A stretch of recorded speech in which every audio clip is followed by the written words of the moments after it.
الله أكبر signed with that. And then he was the one in Mecca when somebody was unjustly treated. They knew that if I go to Muhammad sallallahu alaihi wasallam, he will get my money. So some people in Mecca, they were so rude. If they see somebody who's a stranger, they take their merchandise and don't pay them. Oh, he'll go to Muhammad sallallahu alaihi wasallam. And even the funny story about him sallallahu alaihi wasallam go to Abu Jahl.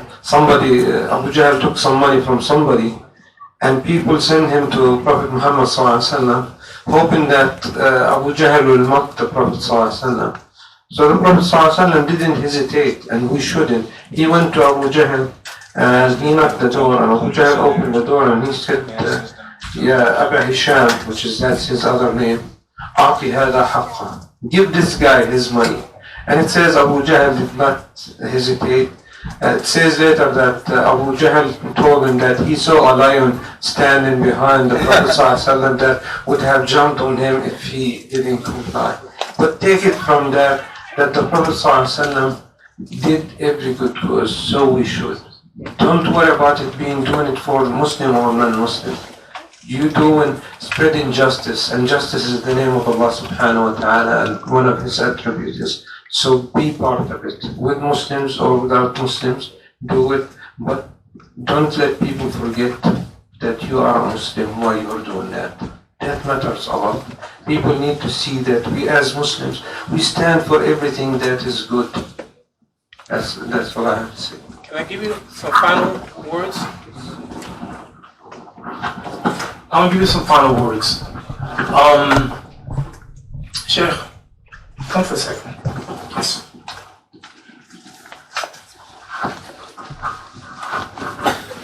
Now this is not rehearsed, right? We didn't plan this, right? You nervous? A little bit. Yeah, you're nervous. So, if Allah would give you one wish, any wish you want, what would you wish for?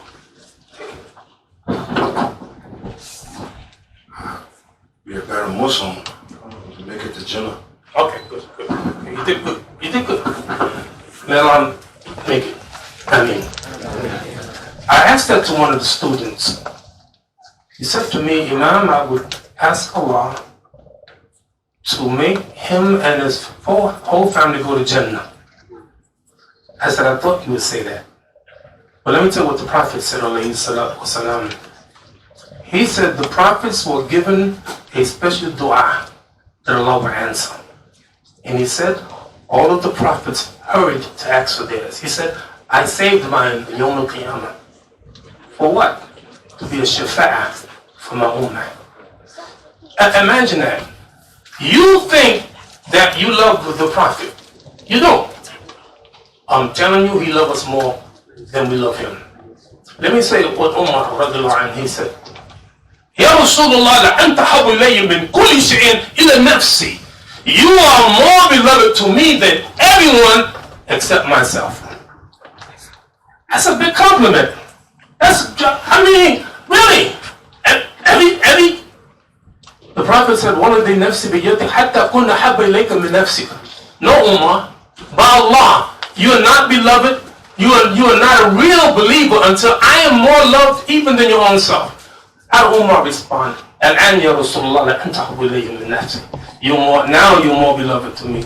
Why is that important? I'm telling you, brothers and sisters, let me tell you something. Allah subhanahu wa ta'ala is the only one who can give us what I'm about to say to you. You know Jannah and hell are not the same place. All of hellfire is not the same degree. Right? The Prophet, peace and blessing be upon him, Allah will ask the person least punished in the hereafter. If you had the whole earth and everything, would you exchange it to get out of that? He said yes. The Prophet, peace and blessing be upon him, loved the ummah. He raised his hand, Allahumma ummati ummati wa biqah. Oh Allah, my ummah, and he started crying. And Allah said to Jibril, go down and ask Muhammad, may you kick it? What make you cry? He's crying for us, the Ummah. So we cannot love like the Prophet ﷺ, but we can at least love each other as much to give our good advice, to give help, to give all of that. Allah fi amni abdi ma kana abdu fi amni akhi. Allah will help his brother to the degree that he helps his brother. So we have a lot of work to do. We have a lot of work to do in North Carolina. We have a lot of work to do in America to bring the people to Islam. We ask Allah subhanahu wa ta'ala to help us, give us the courage. And they're not rejecting you. They're rejecting the signs of Allah subhanahu wa ta'ala. And you'll be surprised how many people will come to Islam if we just ask them, we just invite them, but we are so nervous. You know what, I engage, when I go to the airports and I go on planes, I engage people, right? So a flight attendant comes to me and said, sir, can I get you something to drink? I said, I would love something to drink when I'm fasting. Oh, yeah. I like this, the dawah. Most people say, no, thank you. I was on British Airways, and the flight attendant said, would you like some alcohol? I said, I love some alcohol, but I can't. I'm a Muslim. The guy next to me spoke to me in the whole flight, talking about Islam, because Allah knows. Let me give you one more. I came from London to Iceland. Imam, I'm sitting in first class, by the way. You know, of course, okay. All right, okay. So I'm sitting in first class, right? And there's a elderly white man from Iceland. He's sitting next to the window. I'm sitting in the aisle. And he says, excuse me, sir, I have to go to the bathroom. I said, yeah, go ahead. So he comes back. A few minutes later, he said, I gotta go again. I said, go ahead. So after the third time, I preempted him. I said, you gotta go? He said, yes. I said, good. So because of that, he asked me, what are you? I said, I'm a Muslim. And he said, well, I'm an agnostic. And I gave him a lesson he would never forget. Wallahi, he said to me, he said, do you have an email address? I said, yes. I gave him my email address. Every day I'm looking for him to respond. After 1 week he didn't respond, and finally he responded. I said, Allah Akbar. That began open up the door of dawah. Why? Because I care about him. I really do. We're talking about Allah on the plane. So don't be afraid to talk to the people, to invite the people. You'll be surprised how many people become Muslim. May Allah subhanahu wa ta'ala bless us and bless this conference, inshallah. Jazakallah khairan. Assalamu alaikum wa rahmatullah. We do have a lot of questions. You said you were going to give us some final words. I hope you're going to follow your tradition and give us 3 final words. Does that sound good? Do we have time for more questions, inshallah? Maybe one more set of questions? Okay. Yeah, we got about 8 minutes. Okay, well, I'll ask one more set of questions here, inshallah. So there's a number of questions here about salah, and establishing salah in the home. One person's talking about having lost their salah. How can they get it back? One person talking about having teenage children in the house. How can they make the teenage children firm upon salah? A 7-year-old who prays every salah except for Fajr. How can we encourage our young people to wake up for Fajr? There's also a question about agnosticism and atheism.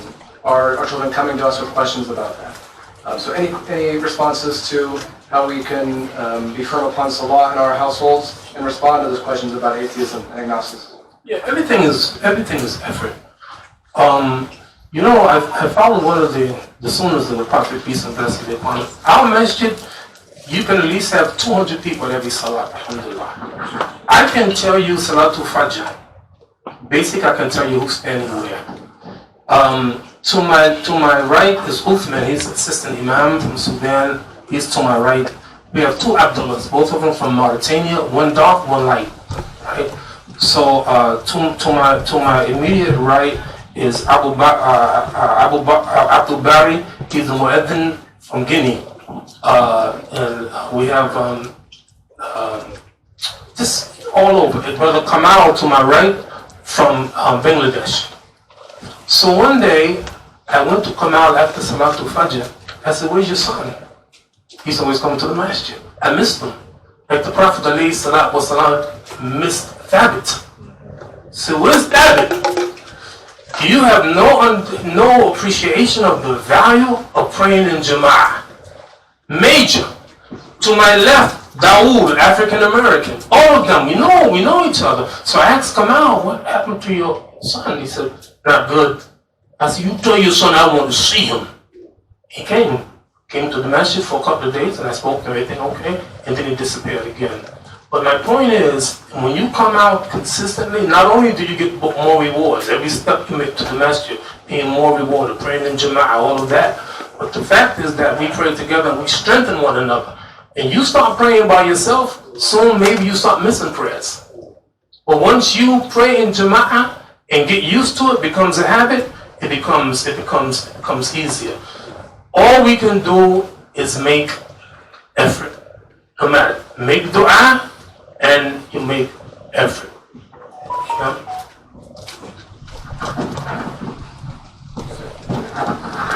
Yeah? Just the ayah from the Quran, وَأْمُرْ أَهْلَكَ بِالصَّلَاةِ وَاصْطَبِرْ عَلَيْهَا. You have to be the one leading the salah, leading the action in your household, whether you are a father or mother or an older sibling. You do it before you ask somebody to join you in it. Whether it is doing Jama'ah at home, going to the masjid, or any of those things. I mean, the Prophet ﷺ, لَقَدْ كَانَ لَكُمْ فِي رَسُولِ اللَّهِ أُسْوَةٌ حَسَنَةٌ. It is for a reason. He lived Islam and asked us to join him in living Islam, so we listen. And every one of you is the messenger to your own family and household. So live Islam and let the brothers and the rest of your family come to Islam with you, pray with you. Soon they will be your imam. And later they will be the ones doing the same thing for their kids and families. Yes, Okay. Jazakumullah khairan. Thank you so much to our panel. Allahu Akbar. Allahu Akbar. Allahu Akbar. There are still so many really important questions here, so I encourage you to engage with the community, with the masjid here, and hopefully we can create more opportunities to discuss these topics. Also, about half of these are requests for dua for you, Sheikh. So I'll give those to you. So I think what we'll do now is... Okay. I think we need to have some recognition for some of our volunteers, or do you feel like we've... I mean, brothers and sisters, it's everybody that's volunteering in here. Brother, I'm sorry. And just this is... Assalamu alaikum. Brother Munir, can you ask all the volunteers and everybody out there to come back here? Inshallah. As soon as we can, inshallah. While they're coming in, I can try to review a few of the main points that we've discussed this evening. Some of you know that I teach at the local university here, so I'm fond of giving pop quizzes. How about a pop quiz for everyone? Who can remember the very first speaker today?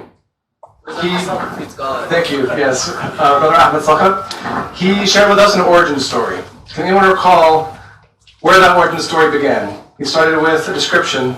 Yes. Outside. What is that? Outside Medina. And what was the occasion that he described that origin story? Yes, sir. The trench. The Battle of the Trench. And what happened, what was the vision that came to Prophet Muhammad ﷺ during the Battle of the Trench?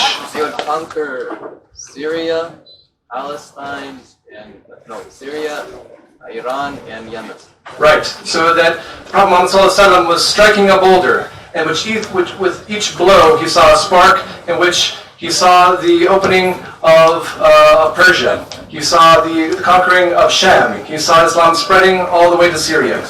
So it was foretold, prophesized by the Prophet Muhammad ﷺ himself that Islam would spread to these lands. And indeed, within the lifetime of the companions of the Prophet Muhammad ﷺ, Islam had spread all the way from North Africa across into India and into Europe. Islam spread far and wide. So his companions knew that was going to happen. And even though they knew that good news from the mouth of Prophet Muhammad ﷺ, did they just relax and say, oh, okay, well then it's all good. It's in the hands of Allah subhanahu wa ta'ala. I can relax. No, everyone in that community, young and old, played a role in digging that trench. So we might feel comforted by the fact that we know that ultimately the truth of Islam will spread far and wide. But the question is, what is our role going to be in that?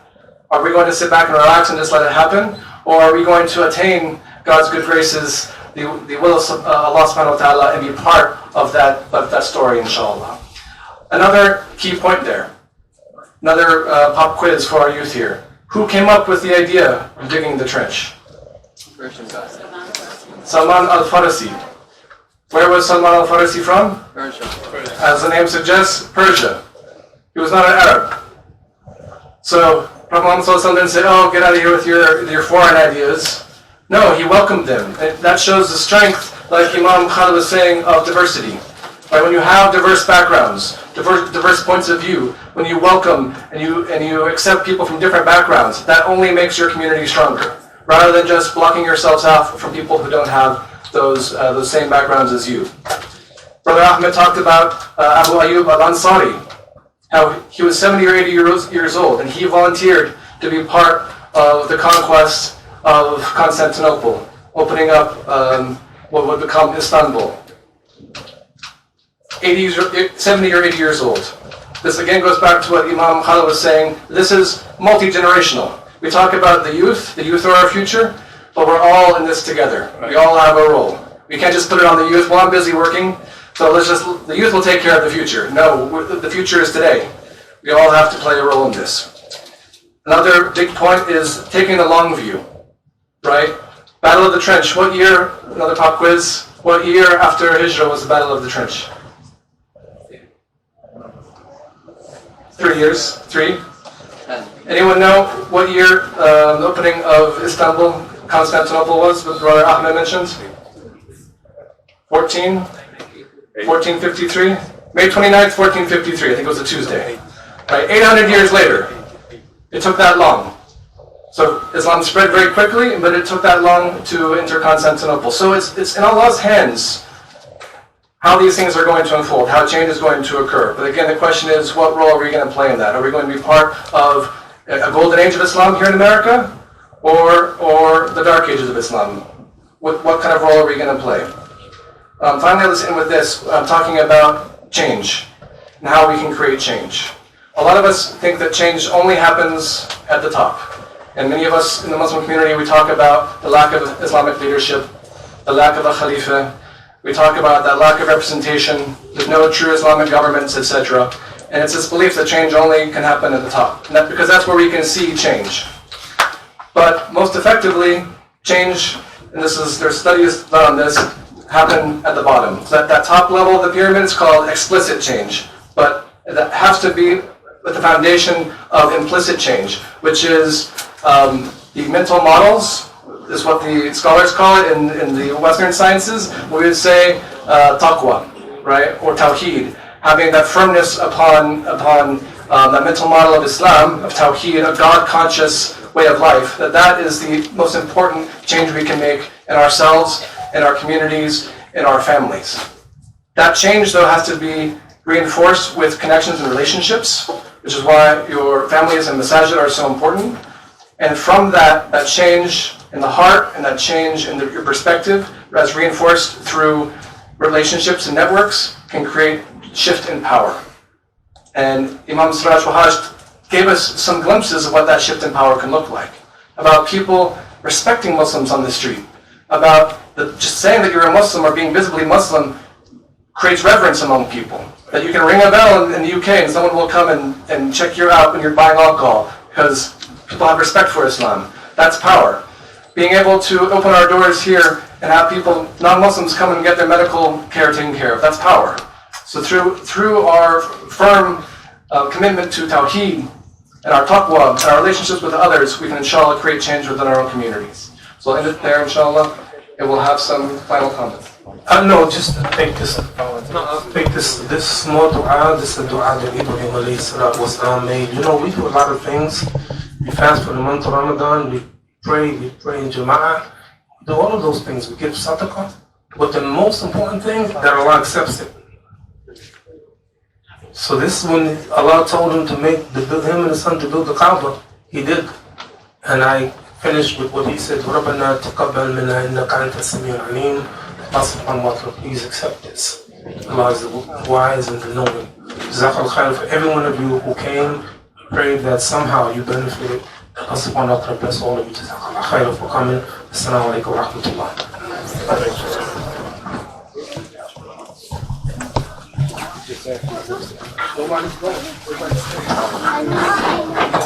I'm sitting here, so we're staying here until he gets tired of us and asks us to leave. Are you wanting us to leave? Dear brothers and sisters, all the volunteers that did this from Burlington and every other place in North Carolina, may Allah reward you. May Allah accept from you. We're very proud to have you. We're very well indebted to you, but Allah will give you your due reward, inshallah. Jazakumullah khair. Especially our speakers and imams. May Allah accept and bless all of you. Takbir! Takbir! Takbir! Allah